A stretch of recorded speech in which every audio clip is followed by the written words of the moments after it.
आज हम बात करेंगे हार्ट डिजीज़ इन प्रेगनेंसी के बारे में, यानी वो ख़वातीन जिनको दिल का मसला होता है और वो प्रेग्नेंट हो चुकी होती हैं या होने की तैयारी कर रही होती हैं, तो उनको क्या प्रिकॉशंस हैं जो कि ले लेनी चाहिए।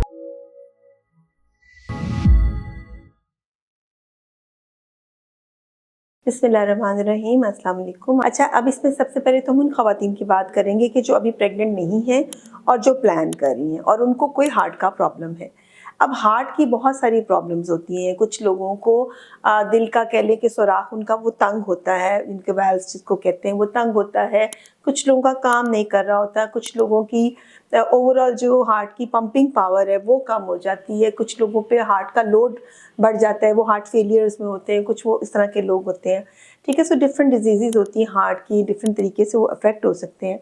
इसमें सबसे इम्पॉर्टेंट बात तो ये कि आपकी जनरल कंडीशन क्या कहती है, यानी क्या आपको काम करते हुए सांस चढ़ता है, आपको ज़्यादा काम करते हुए सांस चढ़ता है, या रूटीन में बैठे बैठे भी आपको सांस चढ़ना शुरू हो जाता है।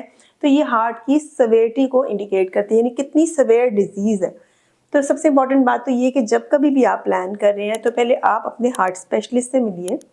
आप अपनी उसके हार्ट का पूरी तरह दिल का मुआयना करवाइए और एकोकार्डियोग्राफी करवाइए, यानी हार्ट का अल्ट्रासाउंड करवाइए और उसमें देखें कि जो आपके हार्ट के खुलिये हैं वो ठीक तरीके से काम कर रहे हैं।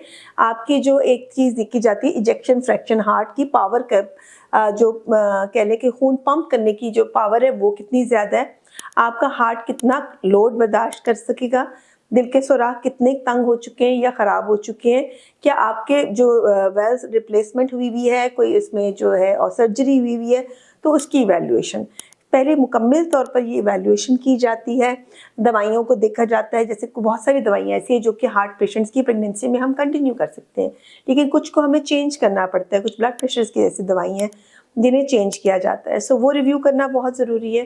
फिर कुछ बाज़ दफ़ा हार्ट पेशेंट्स जो होते हैं वो खून पतला करने वाली मेडिसिन्स पे होते हैं, जिन्हें वारफरिन कहा जाता है, हेपरिन या क्लेक्सिन होता है, या कोई और ऐसी दवाई जो कि खून को पतला रखती है, उसके ऊपर वो होते हैं और प्रेगनेंसी में वो अलाउड नहीं होती है। जैसे कि कॉमनली ये लोग वारफरिन ले रहे होते हैं।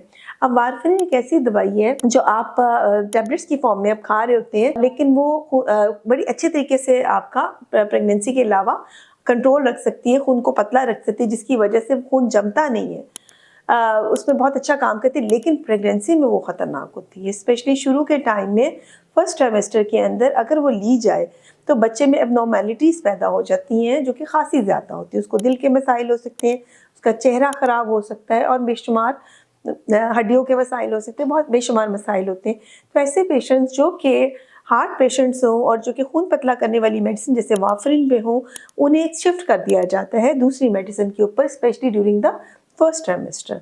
और प्रेफरली भी कह लो कि पूरी प्रेगनेंसी में अगर वो अफोर्ड कर लेते हैं तो उस सूरत हाल में उसको उन पर शिफ्ट कर दिया जाता है। ठीक है, डिपेंडिंग अपॉन कि उनकी प्रॉब्लम की नौयत क्या है।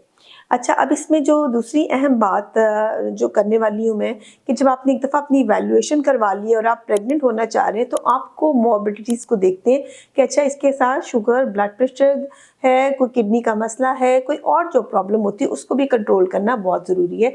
और फिर ड्रग्स को देखना कि कौन सी सेफ़ है कौन सी नहीं, वो भी इंपॉर्टेंट है। फॉलिक एसिड हम जैसे हमेशा कहते हैं स्टार्ट करवा देते हैं, लोप्रिन इन पेशेंट्स को रिकमेंड की जाती है। और फिर वो ये कि गायनेकोलॉजिस्ट और एक हार्ट स्पेशलिस्ट के मशवरे से ही इनमें प्रेगनेंसी अलाउ की जाती है। जब ये प्रेग्नेंट हो जाते हैं, जैसे मैंने पहले कहा कि खून पतला करने वाली medicine specially during first trimester को क्लेक्सिन पे शिफ्ट कर देते हैं। क्लेक्सिन थोड़ी महंगी दवाई है, इंजेक्शंस की फॉर्म में होती है, लेकिन पहले ट्राइमेस्टर में या through out the pregnancy safe समझी जाती है।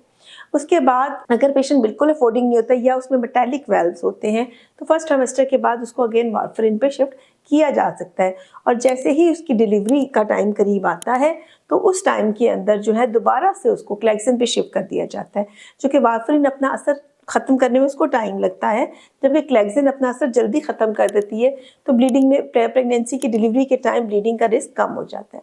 फिर हम बात करेंगे कि हार्ट पेशेंट जो कि प्रेग्नेंट होती हैं उन पे क्या क्या प्रॉब्लम्स आ सकती हैं और उन्हें कैसे उनका केयर करनी चाहिए। जो प्रेगनेंसी होती है वो हमारे हार्ट के ऊपर, हमारे लंग्स के ऊपर एक स्ट्रेस डालती है, चूँकि एक्स्ट्रा लोड, एक्स्ट्रा काम हमारे दिल को और लंग्स को करना पड़ता है। ठीक हो गया।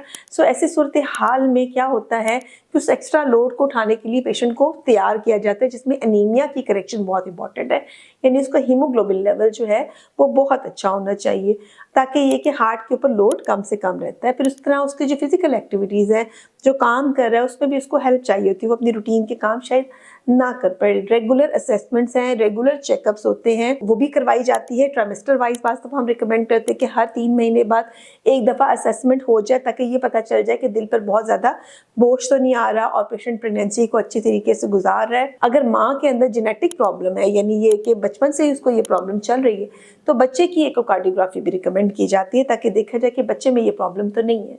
आपने अपने हीमोग्लोबिन पूरा रखना है, फिजिकल एक्टिविटीज़ को देखना है, एनॉमली स्कैन करवाना है। सिमिलरली बच्चे में ग्रोथ के इश्यूज आ सकते हैं, उसको मॉनिटर करना है। शुगर, ब्लड प्रेशर, इन चीज़ों को कंट्रोल रखना है। बार बार अपने डॉक्टर को और कार्डियोलॉजिस्ट दोनों को दिखाना है, गायनेकोलॉजिस्ट और कार्डियोलॉजिस्ट दोनों को दिखाकर आप अपनी प्रेगनेंसी को यूजुअली बाय द टाइम आप जो है कह लें पूरा टाइम आप अपना कर सकते हैं, और फिर डिलीवरी प्लान की जाती है। ज़्यादातर केसेस में इन पेशेंट्स के अंदर नॉर्मल डिलीवरी को प्रेफर किया जाता है, लेकिन जो सेकेंड स्टेज होती है बेबी, यानी जो डिलीवरी की स्टेज होती है, उसको फैसिलिटेट कर दिया जाता है, ताकि माँ के हार्ट के ऊपर उस वक्त लोड कम से कम पड़े। सिमिलरली जब डिलीवरी का टाइम होता है, तो फ्लूइड्स को और जो ड्रग्स दी जाती हैं उस टाइम पे, डिलीवरी के टाइम पे, जैसे सिंटोसिनॉन वगैरह है, ऑक्सीटोसिन दी जाती है, उसको बहुत केयरफुली दिया जाता है। सो ये थोड़ी केयर होती है, और ये ऐसी जगह पे करवाया जाता है जहाँ पे जो है आईसीयू की फैसिलिटीज़ है, सीसीयू की फैसिलिटीज़ हैं। ये ऐसी जगह पे बड़े हॉस्पिटल में इनकी डिलीवरी को प्लान किया जाता है, और सीनियर डॉक्टर ही डिलीवरी करवाता है, ताकि वो सारी प्रिकॉशंस ले सके, ताकि at the time of delivery कोई मसला ना हो। कुछ ऐसे केसेस होते हैं जिनमें पल्मोनरी हाइपरटेंशन होती है, जिनमें हार्ट की वजह से कह लें कि लंग्स का, आम ज़बान में अगर मैं समझाऊँ, प्रेशर बहुत ज़्यादा रेस हो चुका होता है। ऐसे केसेस के अंदर जो है वो नॉर्मल डिलीवरी की बजाय सिजेरियन सेक्शन को प्रेफर किया जाता है, और ऐसे पेशेंट में यूजुअली जनरल एनेस्थीसिया को प्रेफर किया जाता है। सो खैर ये तो केस टू केस वेरी करेगा, लेकिन ओवरऑल हम इसको हाई रिस्क प्रेगनेंसी में ही लेबल करते हैं। सो अगर आपको किसी किस्म की भी दिल की बीमारी है, आप प्रेग्नेंट होना चाह रहे हैं या आप प्रेग्नेंट हो गए, तो आपने एक ऐसी फैसिलिटी में जाना है जहाँ कार्डियोलॉजिस्ट भी अवेलेबल हो, और जहाँ पर आपके जो ऑब्स्टेट्रिशियन हो, जो डिलीवरी कराने वाला हो, वो भी एक ट्रेन बंदा हो। बहुत सारा ख्याल रखिएगा और दुआओं में याद रखिएगा।